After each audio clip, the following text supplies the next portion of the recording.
Good morning, good afternoon, and good evening. Thank you for joining the Spiritist Talk series promoted by the United States Spiritist Federation every Saturday morning at 11 a.m. Eastern Time. I am quite happy to be here to host this talk by Luiz Lima, who will be leading our live with the theme The Modern Society. I would like to take a brief moment for some announcements. A podcast like series, Psychology and Spirituality, A Bridge to a Better Life, based on the works by Joanna DeAngelis. There is a new episode every Friday at 7 p.m. Eastern Time. The weekly talks are based on the works by Joanna DeAngelis and will offer a safe space to confront, compare, correlate, and expand spirituality concepts from a psychological lens, bringing insights, actionable tips, and real world advice to help you lead a better life. Subscribe to receive notifications of new episodes at the USSF YouTube channel. Also, the USSF is hosting the 17th U.S. Spiritist Symposium on September 30th this year in Portland, Oregon. The symposium will focus on the topic of spiritual path to mental balance with a full day program including talks, panels, Q&A sessions, youth panel, kids and youth activities. Please save the date and mark it on your calendar. Note on the screen that there is a QR code. If you want to help the USSF produce more publications and promote Spiritism to everyone, please scan the QR code on your screen for your donation. Now, back to Luiz Lima. It is so very good to have you with us today. Together with everyone who is watching this live broadcast now, I want to give you very warm welcome. It is so good to have you here to discuss the modern society. Now, I'm sure all of you are eager as I am to hear from Luis, but before he starts to enlighten us in this hour, please allow me to formally introduce him. Luiz Lima began his journey in Spiritism in 1990 and continues today. As a serious researcher on the scientific aspect of Spiritism, Luis has been facilitating the studies of how to bridge science and Spiritism in both languages, Portuguese and English. Mr. Lima is a renowned lecturer in the Spiritist movement and participates in local and national seminars and events throughout the year. Luiz Lima holds a degree in electronic engineering and works in the computer network industry. Please take this opportunity to send your questions during the presentation using the chat window. Luis has reserved time to address your comments and questions once he concludes his presentation. And now, please welcome Luiz Lima. Thank you, Bradley, so much. Pleasure to be here talking about the modern society. Wow, society is right now for most people, if you just do a survey and ask around the whole world, everybody thinks it's kind of difficult. So what we are going to talk about today is not related to a place, to a location, to a country, to a state. It's a general set of ideas according to Spiritism, how we should see the place that we live today. So just bear with me. It's not specific to where you are, to where you live. So I'm going to start with Allan Kardec's What is Spiritism? Just a side note, this book was written by him. It's not written by spirits, it's written by him. Because when you can see the date of publication here, 1859, 2 years after the publication of the first book, the Spirits book. And the Spirits book, when he wrote the Spirits book, he started getting letters from different viewers, his different readers. His audience was going to, some of them were complaining, some of them were, just very harsh on him. Some others had questions, some others would just say, I love what you said. It's really nice. So, and he was answering these letters one by one, by hand. There's no computer at the time, so by hand, he had help from his wife, Amélie Boudet. But at one point, it got too difficult to do one by one. So he decided to pile up the letters by subject. Oh, people complaining, people asking questions, and so on and so. So he wrote this book, What is Spiritism, as a general response to all those questions that he was receiving at home. So in one of the items in this book, he's going to, which is item 132, as you see here, he's going to say this: humankind's ills are the consequence of the moral imperfection of incarnate spirits. So, moral imperfection. Through the contact of their vices, this is very interesting. Through the contact of their vices, they make themselves mutually unhappy and punish one another.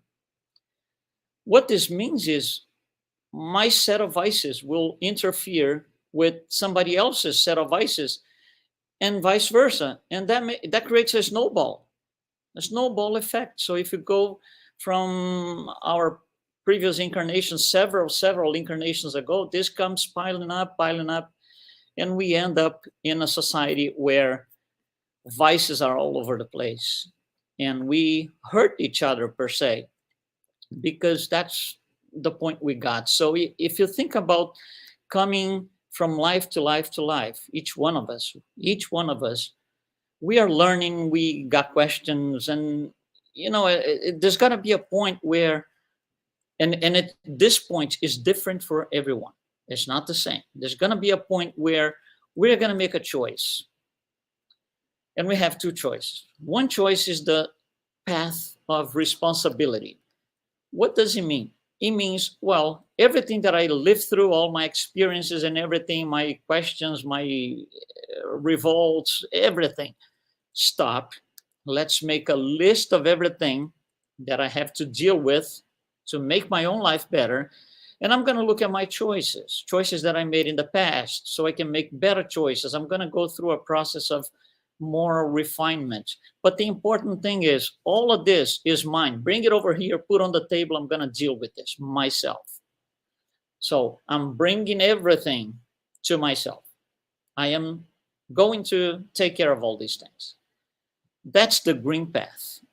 There's a red path, which is the path of victimization. That's a dangerous path. Victimization means, let's just say that my life is horrible right now, and I hate what's happening, and I'm not happy, and I complain about everything, and look at where I am, look at my situation, and I'm going to blame all of you for putting me in this situation. So for all purposes, from my perception, I am in this horrible situation because of you guys. You did something that took me as far as the place that I am right now.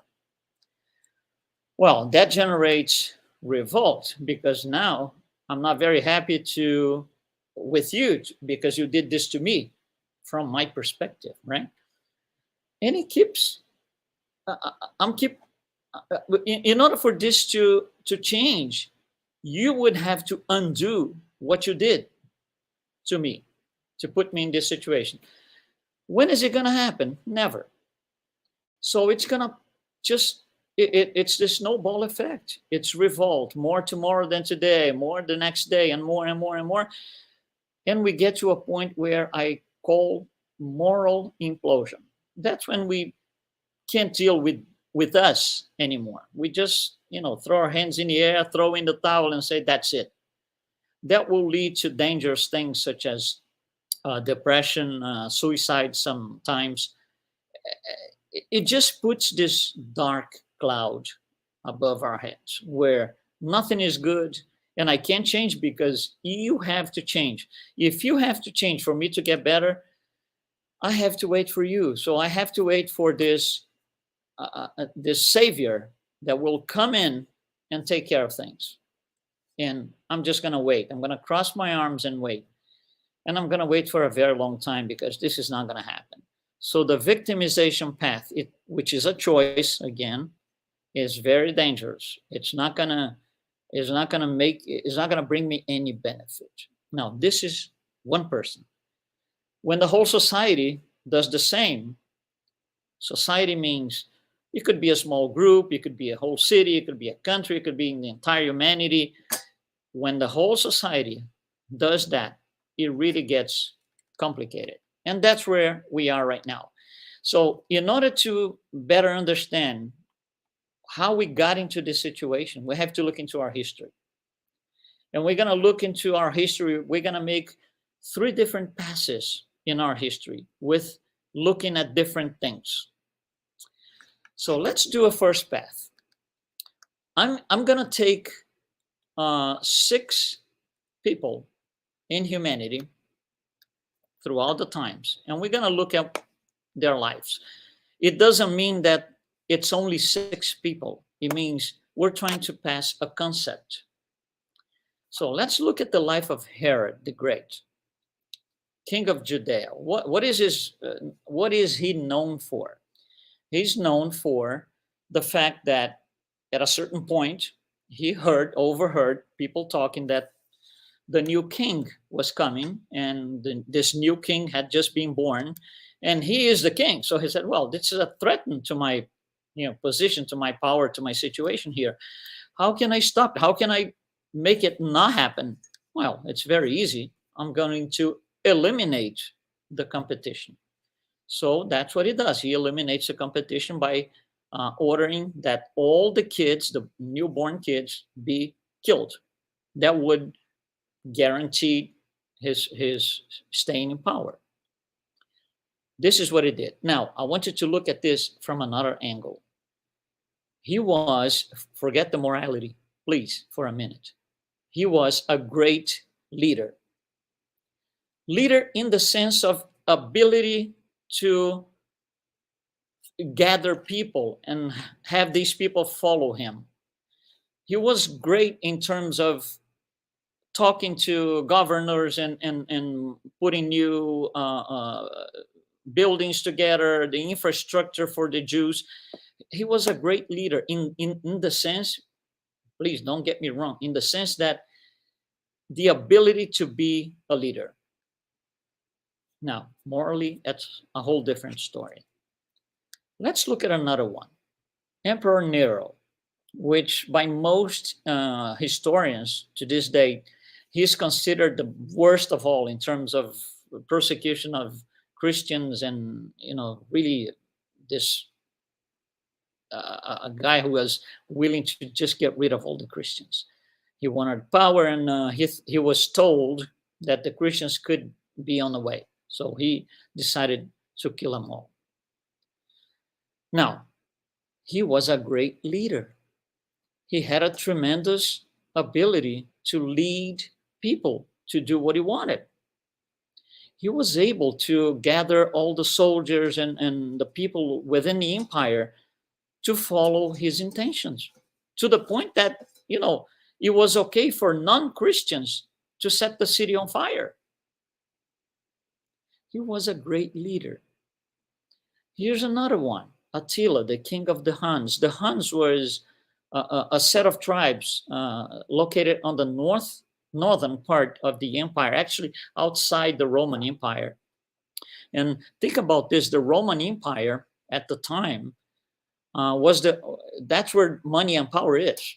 And everybody wanted, all these tribes from the north, they were trying to come down, break the barriers to make their way into Rome. And it was very hard in the beginning because the empire was well protected. But as the empire gets, larger and larger, it's difficult to protect the boundaries and the borders. So he was coming down in search for money and power. Now, he was a great leader. How come? Well, he was able to gather a lot of these tribes, and he had a goal, and the goal was to get to Rome. And he said to these people, we have to focus on getting to Rome. So whoever gets on the way, could be a child, an older person, an elderly people, animals, just kill them. Just kill them because they are on my path, literally. That's what he did. So he assassinated a great number of people and destructed a lot of lives. Here's another one, Urban II. Urban II was one of the popes of the Catholic Church. Parenthesis, what is a pope? A pope is a figure in charge of Christianity, still today, right? Whose purpose is to convey the message that Jesus brought with charity, with love, and make sure, things are being taught properly. It's a guy that's going to take all of this throughout and spread throughout the empire.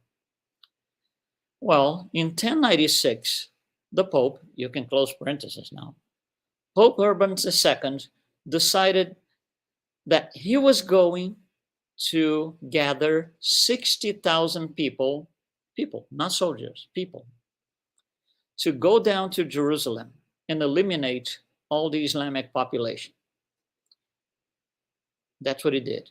He was a great leader. He was able to gather 60,000 people to travel days and days and days to Jerusalem to commit, crimes. He was able to do that. Great leader. Here's another one. Closer to our days, Joseph Stalin. Stalin was the one who initiated the communist situation. He created the Soviet Union. No, he was a great leader, so that he was able to do it. Such a great ability to lead, leadership. Now, what was his way of doing this thing? When he raised to power in the first years, he realized that he had a lot of people that would be on the way. Let's just put it this way. It would be on his way to get to where he wanted. So he found out that there was a common thing among these people that were in the way. They were all very well educated. They had university degrees and so and so.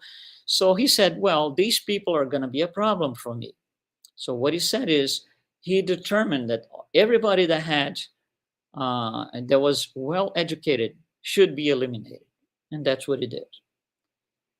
A great leader, because he got what he wanted. He was able to gather so many people that he created a brand new state of things. And here's the last one. We don't talk about him much because it's so well known, but just think about the ability, leadership. We're talking about leadership, ability to gather millions of people to do what he wanted. He was a great leader. So what we have here is 6 great leaders of our times. Morality is still set aside. They were leaders. So we, throughout time, we had several lives ourselves, several incarnations. So we had to deal with, or had to live with, people like these. Not only these 6, there's several of them. So if we follow these people or people like these, it would be complicated, because when you get to our times, if we follow this life after life after life, we created the snowball ourselves. So if we look into the leaders that we follow, and you look at society today, August 19th, 2023, question is, did we follow the right leaders throughout all of these lifetimes that we've had? Probably not. Otherwise, we wouldn't be in the situation that we are today. There were other leaders teaching us different things, totally different than those 6 and anybody else like them. And we don't pay enough attention, or we didn't pay attention at all to these leaders. The greatest of them being Jesus. So you see, it's not Herod's fault, Nero's fault, Tila's fault. No. It's us. We decided to allow people like this to take us by the hand. And now it got really complicated. Things are not the way they should have been. And now we have to deal with that. So I said in the beginning, we're going to do 3 passes in our history. This is the first pass. Let's do another pass, which is looking at a slightly different thing. Let's go back in time to 3500 BC or even earlier. What did we have in time at that time? We had paganism. What is paganism? The cult to all these mountains and wind and water and everything. We're going to talk about paganism a little more in detail. But that's what it was at the time, paganism. And then at a certain point, around the year 2000 BC, Abraham comes in and shows a different thing. He's going to explain that the wind, the rocks, the rain, the sun, the moon, they are different expressions of the same one God instead of so many gods as previously thought. Now think about this. After Abraham, which is right here represented by the green timeline, it did not kill, it never killed paganism because it's still present to this day. So one did not replace the other. After this, we have Moses with a more established in its roots for Judaism. And the same thing, Judaism comes in and doesn't replace any of the two. Later on, Christianity comes on board and it doesn't replace Judaism. It doesn't replace any of the previous ones. Then we have Islam, which again doesn't replace the others. They're all living together now. And then later on, we have Martin Luther protesting against the things that the church at the time was doing. He opens a brand new avenue of thought and action. And that avenue does not replace any of the previous ones. So all of this so far is very centered on what we today call religion. Now, the problem is religion gets kind of out of hand. With time, we start asking questions to the church and the answers are not coming. For example, if you think about the 1800s, more or less, when just right after Newton, 1800s is where people like Dalton was studying the atoms at the time. And he was very frontal against the church. He was very outspoken. So he would go to the church and say things like this. You are telling me that the world was created in 6 or 7 days, depends on how you see it. But let's just say 6 days. So the world was created in 6 days. And you're telling me that there's no evolution. The man was started as a man, monkeys as monkeys, dogs as dogs. So what day was the giraffe created? He was asking that to the church, and the church didn't have an answer.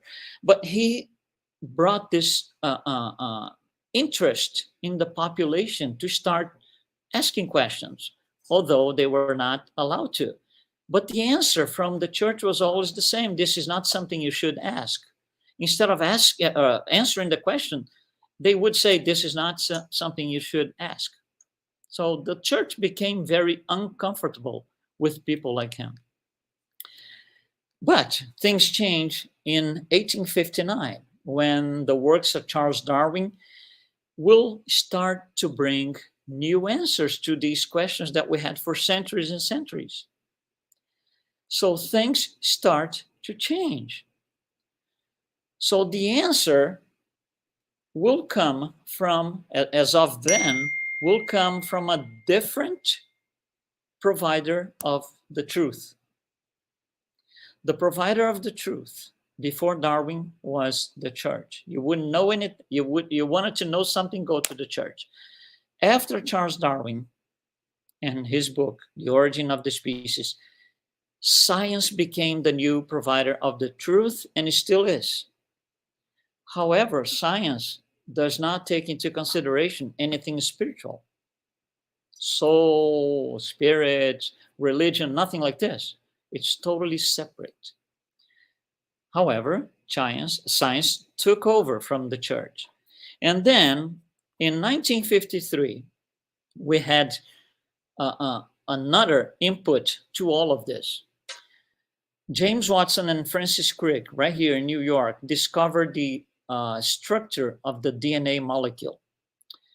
And it was a beautiful discovery. So, but it had consequences because they assumed, in order to present their work and their thesis and what they had found, they proposed something. They made an assumption. That assumption had a name. They named it. It was named by them. It's called Central Dogma of the Molecular Biology. That's a name, dogma. What this says is we are born with a certain set of genes. They cannot be changed. Cannot be changed. That's what it is.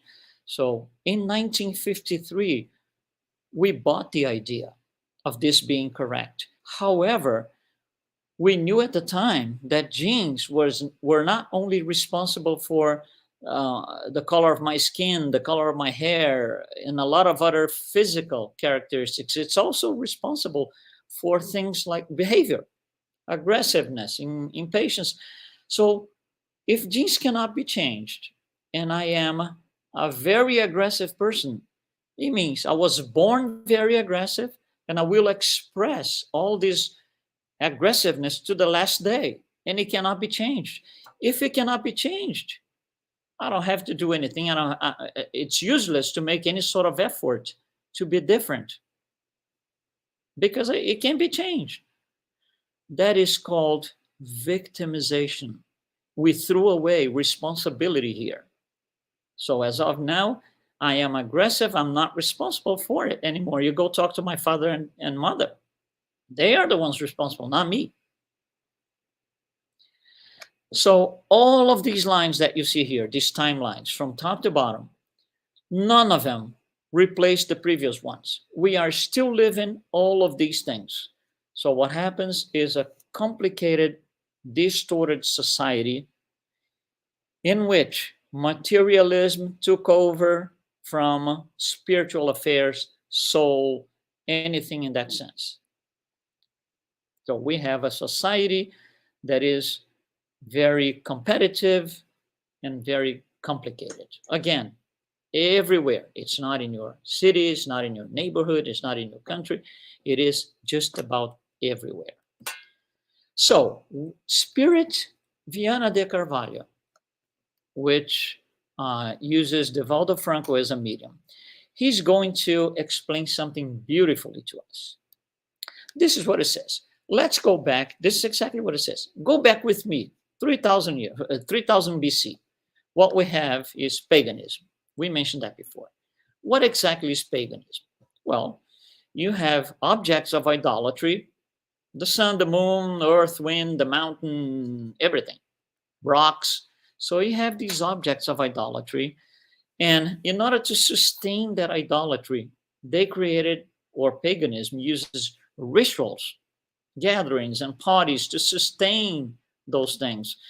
And it implies in making sacrifices or submit to the gods, divinities, deities, whatever it is.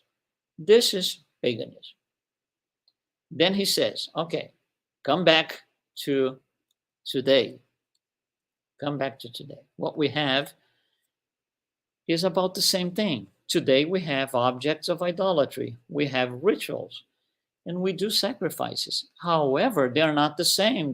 We don't do idolatry towards the moon and the sun and the earth anymore.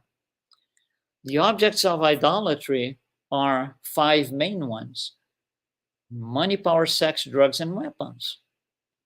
For this to sustain these objects of idolatry, we implemented and sustain rituals. And we do sacrifices. We sacrifice ourselves towards the ability to, put our hands on money and power, especially money and power. So Viana de Carvalho Spirit, he tells us this, the new situation, is what he calls neo-paganism. Neo-paganism. So where is morality here? There is no morality here. In neo-paganism, what changed is the objects of idolatry. So he says it's interesting because neo-paganism will take us to 3 different paths. First path, moral bankruptcy, because there is no morality. It's not necessary in paganism. Remember, paganism was about sacrifices. You have to sacrifice. Whatever it is, an animal, a person, there is no moral standard. So moral bankruptcy, it's one of the consequences of neo-paganism. Second consequence, material immortality. I love the way he uses this. Material immortality. What does it mean?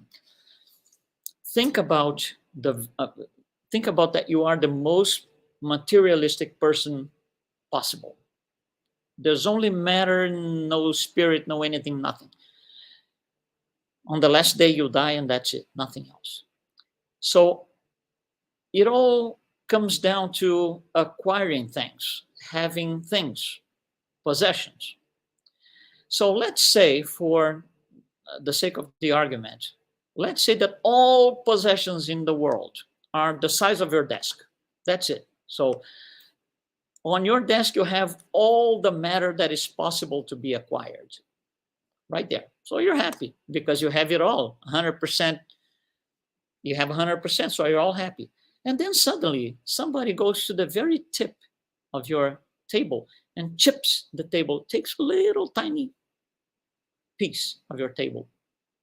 You don't care so much. But then a second person does the same thing. A third person does the same thing. There's going to be a point where you put your hands in the air and say, hey, hold on.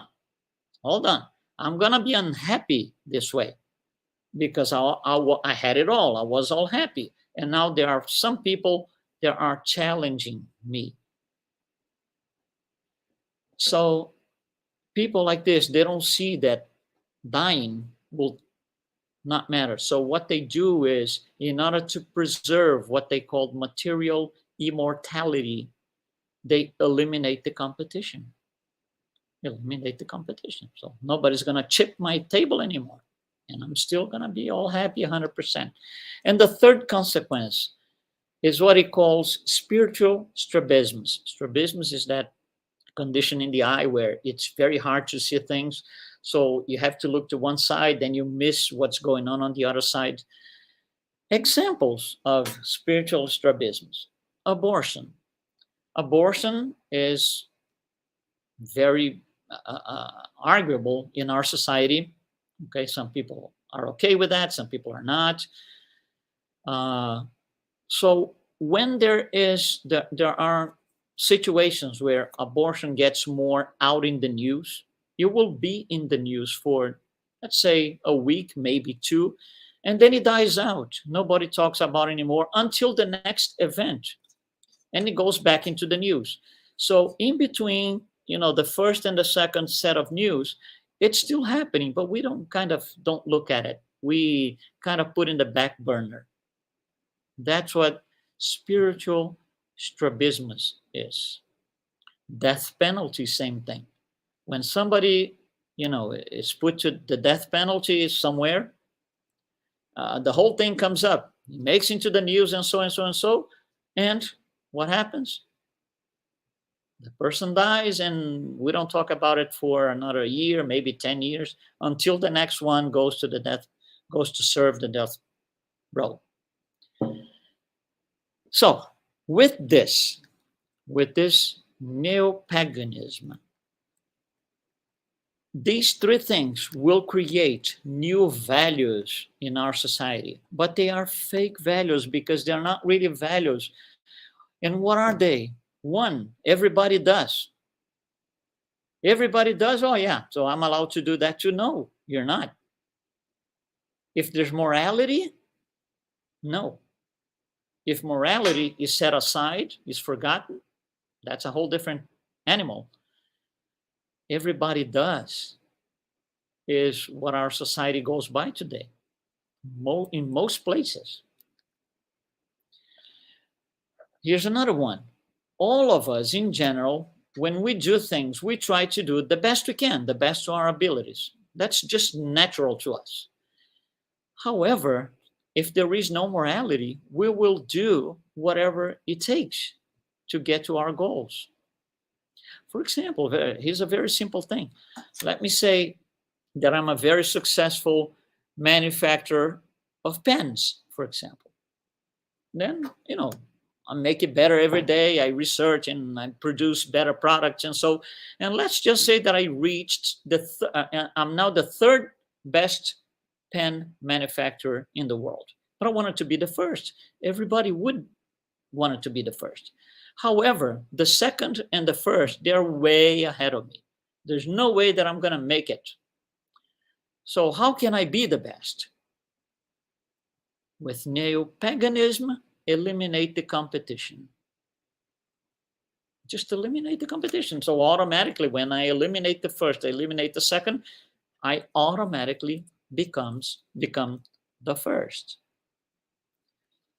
Here's another thing. Possessing more than others became important, became something that we wanted to live, having possessions more than others and showing these others that I have more than they have.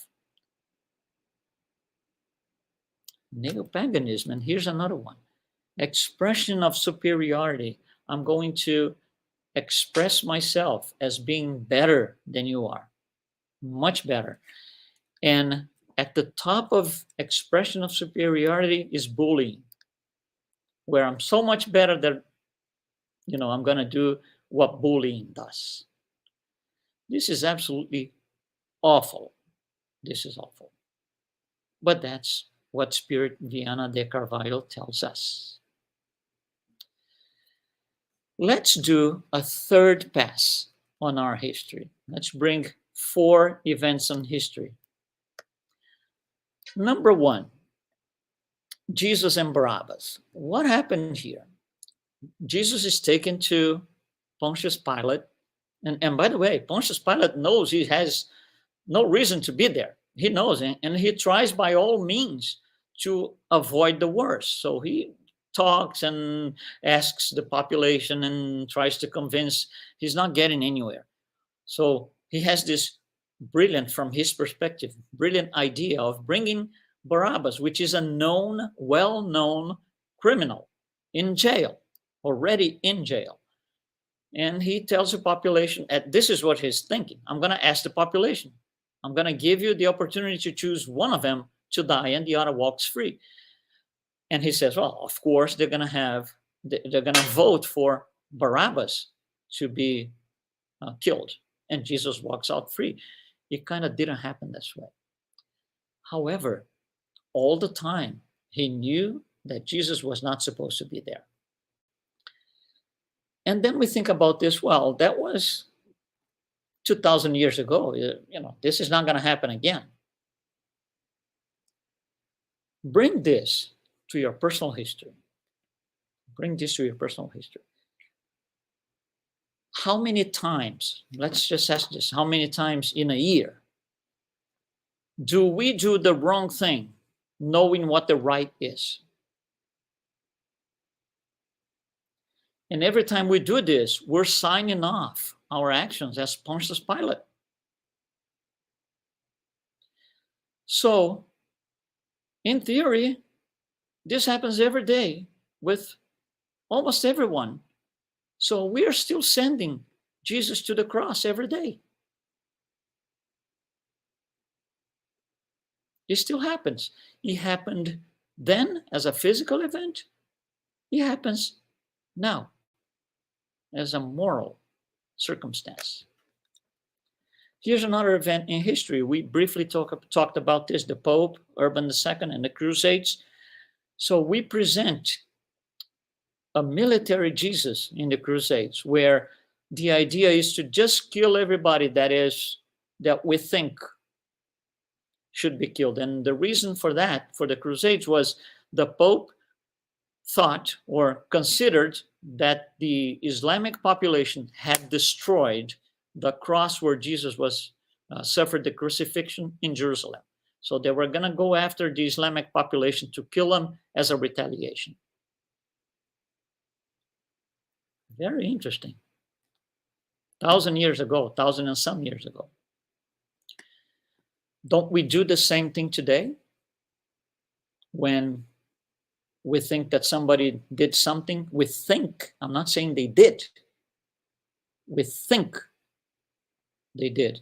Now think about this, the entire population, the entire Islamic population at the time was killed because some of them, maybe 5 or 6, destroyed the cross, if they did. So look at the disaster. People who had nothing to do with this are paying for this crusades. And we do the same thing today, morally. We don't like what things are or what's happening, so we're going to destroy everybody. We're going to do everything to destroy everybody that is supposedly in the way. And it's not. This is just my perception. It's victimization. Number 3, the Inquisition. Awful, awful, awful. What is the Inquisition in simple words? In 2 phrases, right? I am right. You follow what I tell you. If you don't, you're going to be set on fire. That's Inquisition. Do we do this today? Do we do this today? If that person doesn't do what I want, he's going to pay for it. So we are still the great inquisitors. We still do this several times a year, maybe a week. We're not going to get into that, but we are still the great inquisitors. And this that we mentioned before, same thing. In the very beginning, when Hitler goes into power, he had an idea that was different, way different than what it came out to be years later. So he started something that he had no idea where it was going to take us and them, the soldiers and the entire population, the world. Don't we do this every day? Don't we talk bad about somebody who is close to us to somebody else who is not? So that somebody else will tell B, who tells C, who tells D, who knows my friend and comes back to me, and my friend comes back to my face and said, did you say this about me? We never thought about it. Unforeseeable consequences. We still do this. We still talk bad about people close to us, even people that we love sometimes. So that explains a lot. That explains why our society is in such a complicated situation.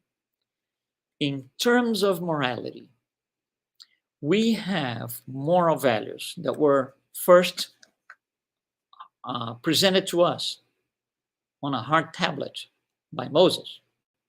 10 commandments. Let's start from here. So I'm just going to take one as an example. Don't kill. So Moses comes down with the tablet, presents to the population, not presents, he tells the population, as of now, you cannot kill. The population is not going to understand that, because for them, killing is a daily thing. You and I are talking. We get into some sort of argument. It's not getting nice. You know, I'm just going to get my sword, run through your body, and that's it, done. Let me talk to somebody else now. Somebody else is going to do the same thing for me. So killing is not really a problem before all of this, way back in time. So Moses comes down and says, you can't kill now. People will not obey because it doesn't make sense to them. So Moses had to add a set of disciplinary laws that we today call social laws. These are disciplinary laws that will sustain the moral values by making people understand they got to change. They can't do that anymore. So in today's world, for example, one of the moral values is still don't kill. A social law would be something like this. Don't kill. If you kill, you go to jail. That's a social law. And the social law is different for different people, different countries, different places. But, they are disciplinary laws to sustain the moral value. That will make me or force me to change my attitude. So today, I'm talking to somebody. We get into an argument. It's getting, thing is getting difficult. I'm not going to kill that person anymore because I'm going to change my attitude, because if I kill, I'm going to have to be put in jail, because that's what the social law is, the disciplinary law is. So I change my attitude. I no longer run the sword or kill somebody because of that. That's the purpose of the social law. Now, however, let's just say that I am a very, very, very influential person in my society. Very influential. Top. And I kill somebody because I lost my temper, I couldn't take it, and I just killed that person. Well, by all means, I should be put in jail. However, I'm a very top influential person in my society. So I'm going to propose, and I have the power to do this. I will make it happen because I have all that much power within my society. I will propose, because of my attitude, a change in the law. And that change will now be something like this. You can't kill. If you kill, you go to jail. But it's your first crime. You're not going to go to jail anymore. Look at this.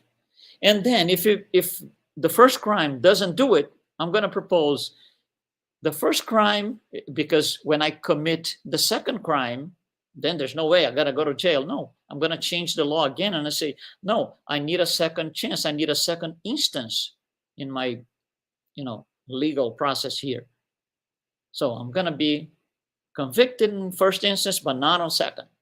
And it goes on and on. So we adjust the disciplinary laws to follow our attitudes. That creates false moral values that drive our society. Society goes by. That's the everybody does. So if we come down from the left side, from the moral values to the attitudes, we're in good hands. We're following, we are abiding, we are in line with the laws of God. However, if we decide to go up the right side, I am going against the laws, and there will be consequences. There will be consequences. So if you think about this middle here, that's where the problem is. That's where the problem is. So because of the middle, we converted our divine connection into the cloud. That's the cloud above our heads. We changed everything by manipulating the middle box that you see on the screen. We changed everything. And now we have the cloud on our heads. And we have to live with that. We have to live with that. We're going to have to face that. So we changed collaboration, and now it's competition. We exchanged love for hatred. And it goes on and on. Humility is now pride, and on and on and on. Honesty is now dishonesty. So we changed the society values. So our current societies, the modern societies in general, they are driven by values that are not really moral values. They are everybody does kind of values. And it became really difficult.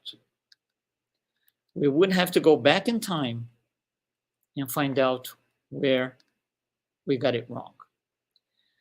So, in order to do this, if we look at all the systems in our societies, I'm listing just 6 here. It's a concept, so it's all the same for all of them. Let's take the first one, politics.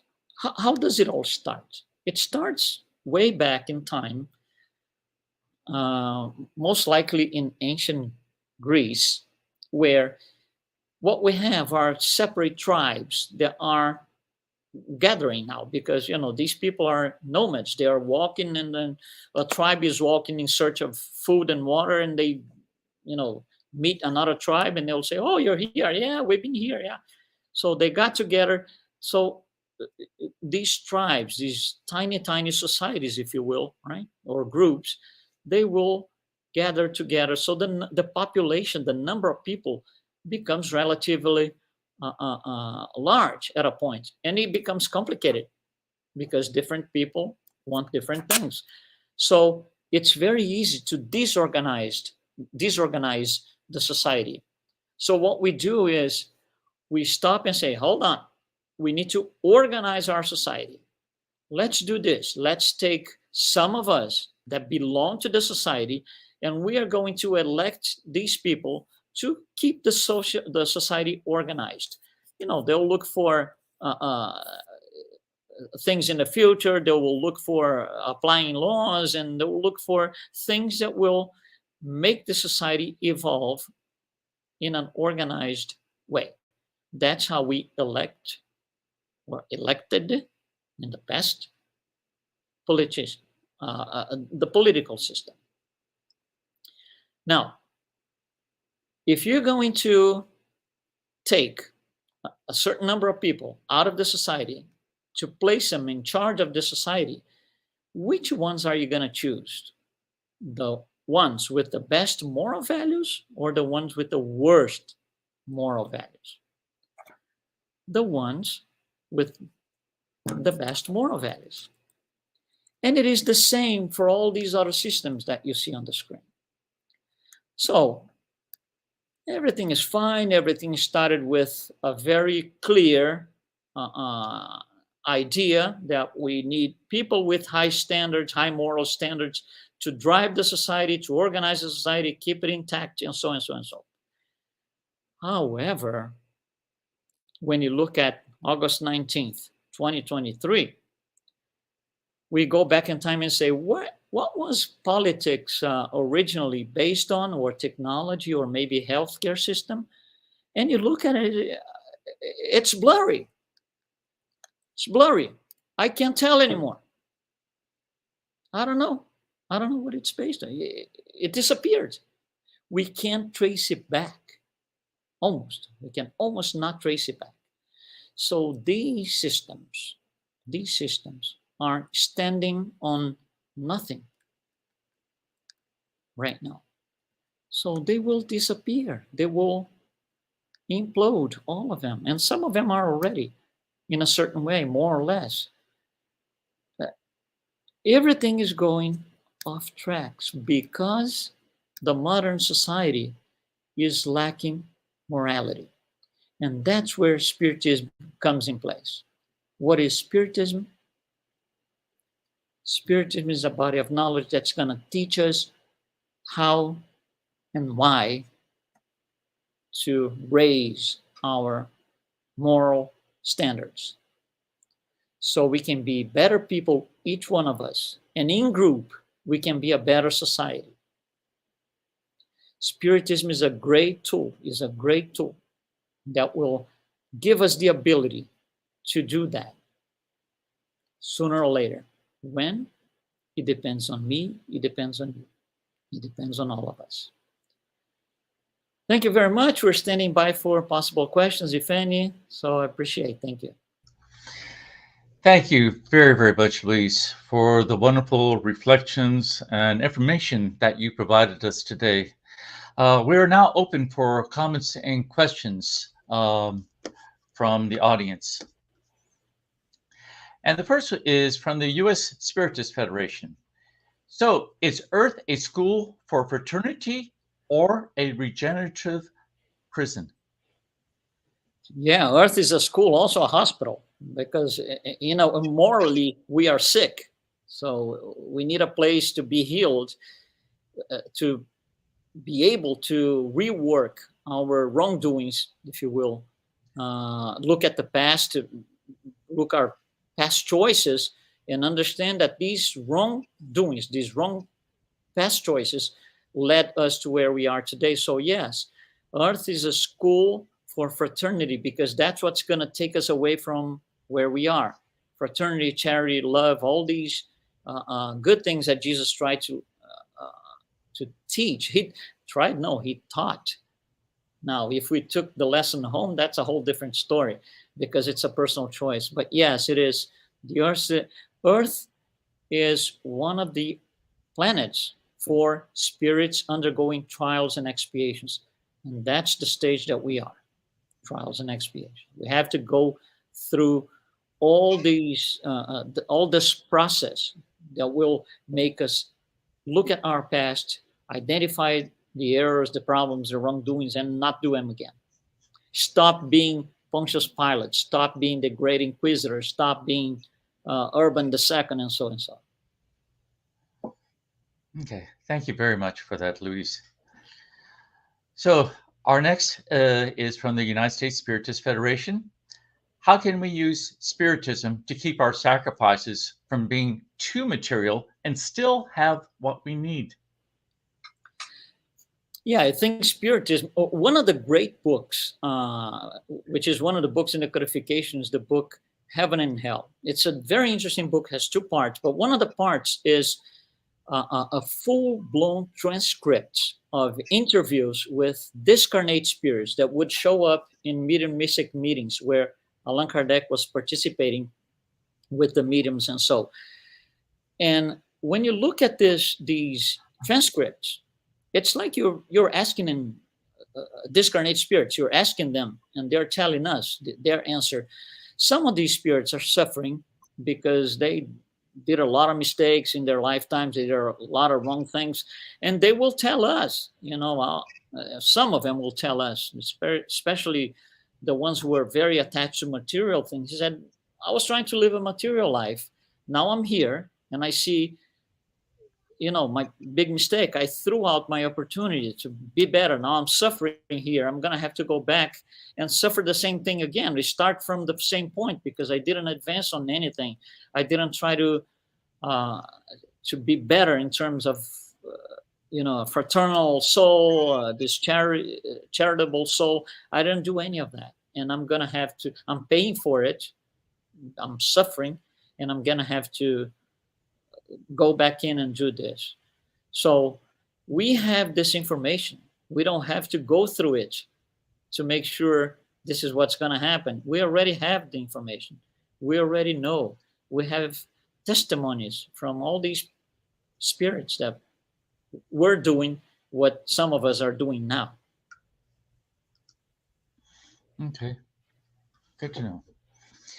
So we have another question from the U.S. Spiritist Federation. Why is it taking so long for humans to begin their journey of self-knowledge? It's a very interesting question. In the Spirit's book, Allan Kardec presents something that was known as the Spirit Scale, where it's an idea, it's between questions 100 and 113. The idea is to group spirits by their level of evolution being moral and intellectual. So we have the bottom of the scale, which it's called impure spirits. The top of the scale is called pure spirits, and everything in between. The lower you are on the scale, the less evolved you are. So if you're close to the bottom of the scale, it's hard to change. As you go up, it becomes more reasonable to change.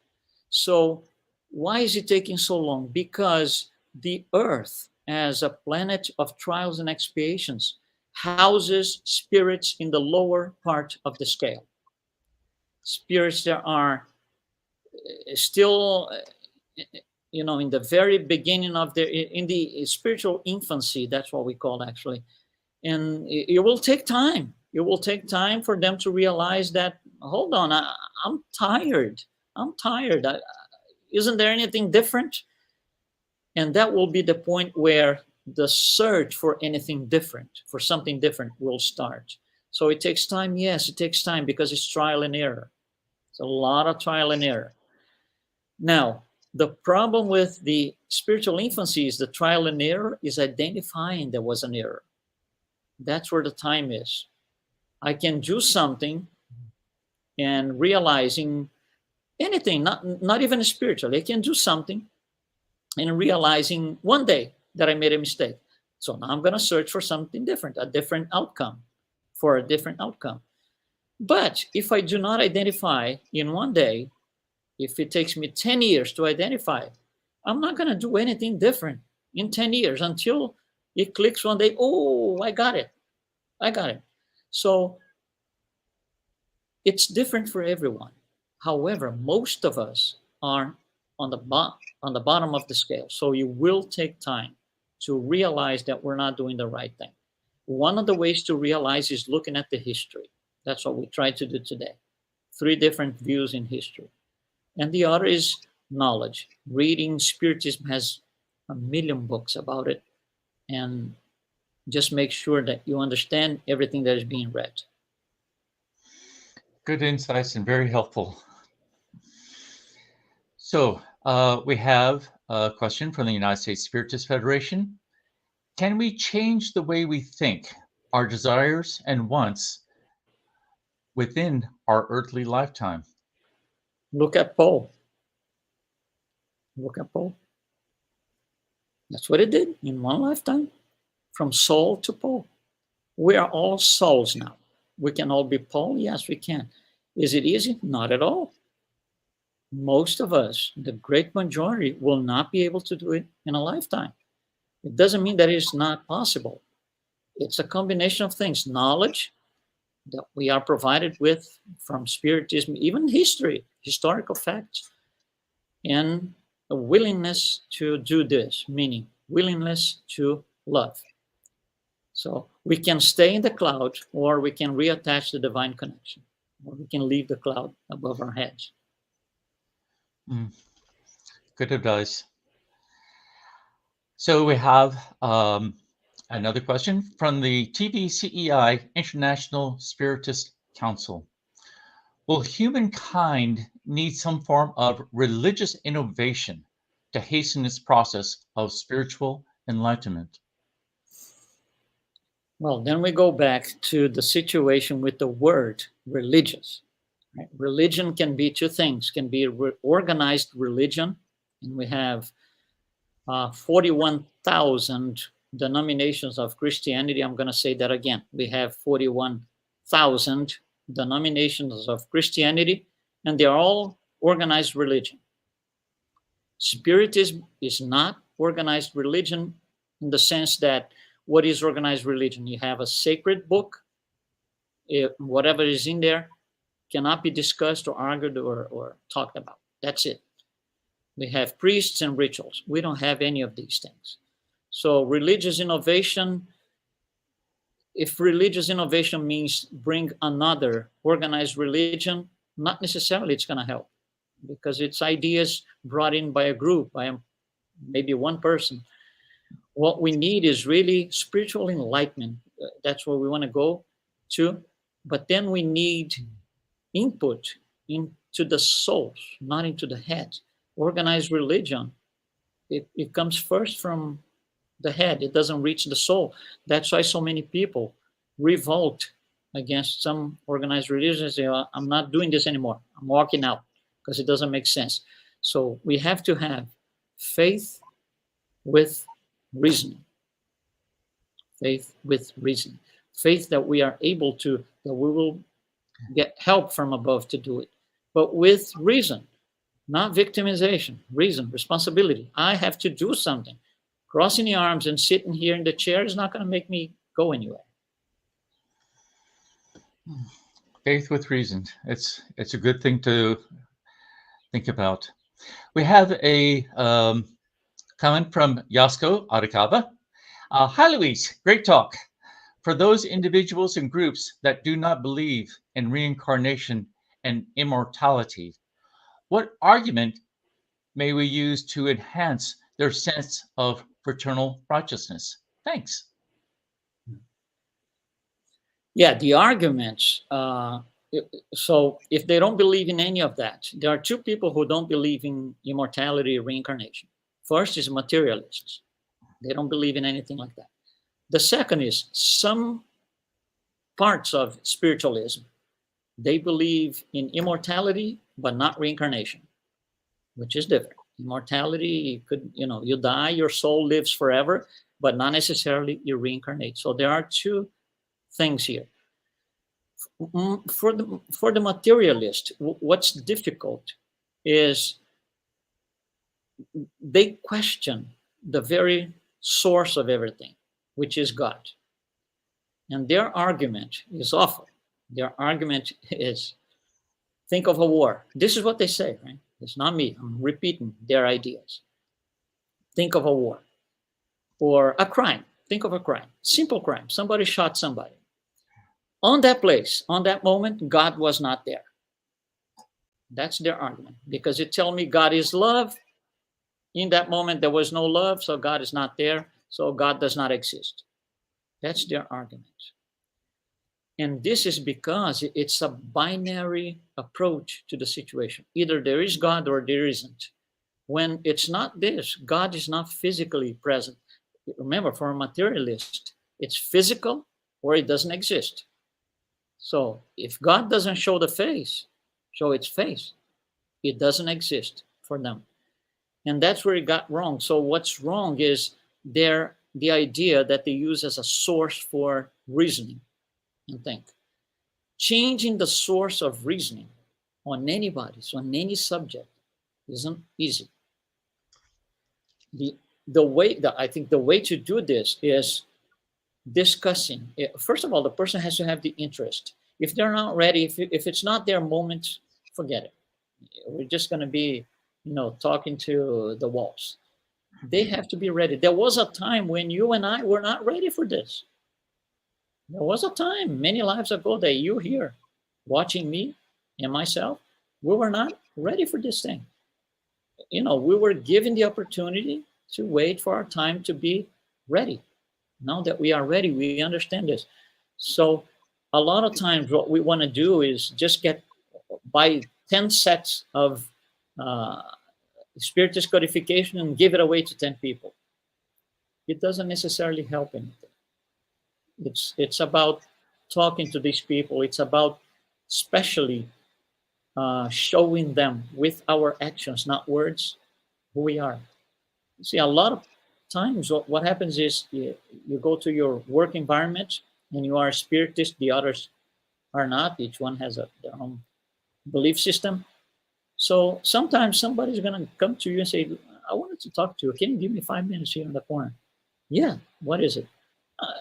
You're so different. You don't get upset with this. You act differently here and there. You see, this is the action, calling them for reasoning. Calling them for reasoning. So the eye for an eye, it's not necessarily the only solution. Think there are other solutions. I use the second solution. I don't use the eye for an eye. It's our actions that will trigger in them I would say the idea of maybe there's something different, but it is difficult. Only our actions are going to, put them on a different context. Okay. Thank you for that, Luis. And we have another question from the United States Spiritist Federation. Mm-hmm. Even if I make changes in my morality, how can I live day to day in a world that can be disruptive? The world can be disruptive because of the moral standards that we are living. Jesus didn't get disrupted by anything. So didn't Paul. they see things being destroyed. Of course, Jesus is looking as a physical man. He would look around and see people, killing each other and so and so. But not him. Didn't affect him. Paul. So we think it's disruptive, all of us, most of us, because of the level of morality that we are in. We are low on the scale, so we only look at things that are compatible with being lower on the scale.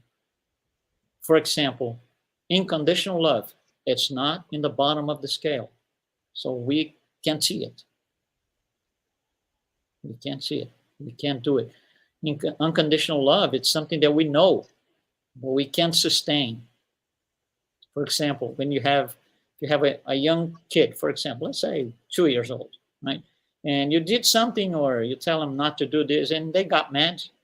They don't like your answer. They don't like your thing. They will get their fist like this, come to you and try to hit you on your legs, and you're standing much taller than they are. They hit you like, I hate you, that kind of thing that kids do. Are you gonna say back, and I hate you? Let me get my gloves and we're gonna fight here? No. You pick them up. They're crying, they're desperate. You pick them up, you put them against your chest, and you hold them for 2 or 3 minutes. During those 2 or 3 minutes, there is no bill to pay. There is no bad neighbor. There is no difficult relative. There is no war. Nothing like this. That is unconditional love. But we can only sustain for 2 minutes every 10 years. We can't do this on a continuous basis, because then we get out of those 2 minutes. We go back to the bottom of the scale, looking at a disruptive world. Understandable. Thank you, Luis. And we have a wonderful comment from the BHX Center. Awesome presentation, Luis. Obrigado. All right, thank you. Okay. And we have another comment from Claudia Nunes. Luis is like a good wine. His mind and interpretations need to be savored, and it just gets better with time. Wonderful. Thank you, Claudia.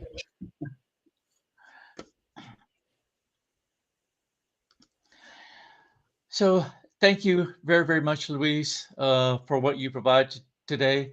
And thanks to everyone who watched today's talk live, and those who have been following the weekly Spiritist Talk series.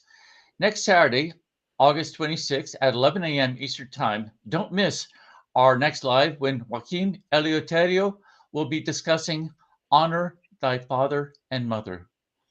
Luis, before we close the live today, would you please provide a prayer? Yeah, sure, absolutely. So let's concentrate on the image of Jesus and thank him for the opportunity that we are having here on this planet, on this life, to correct our wrongdoings by helping others as well. That Jesus, that your light can be spread out through prisons and those who are incarcerated. Many of them don't even understand why they are in revolt state, that your light and your fluids can reach their hearts so they can be, they can feel that they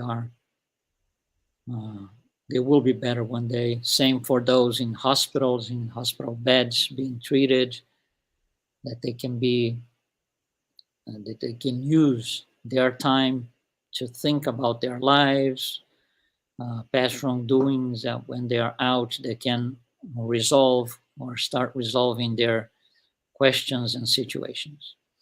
Thank you, Jesus, once again for this opportunity, and stay with us. Thanks so much. So be it.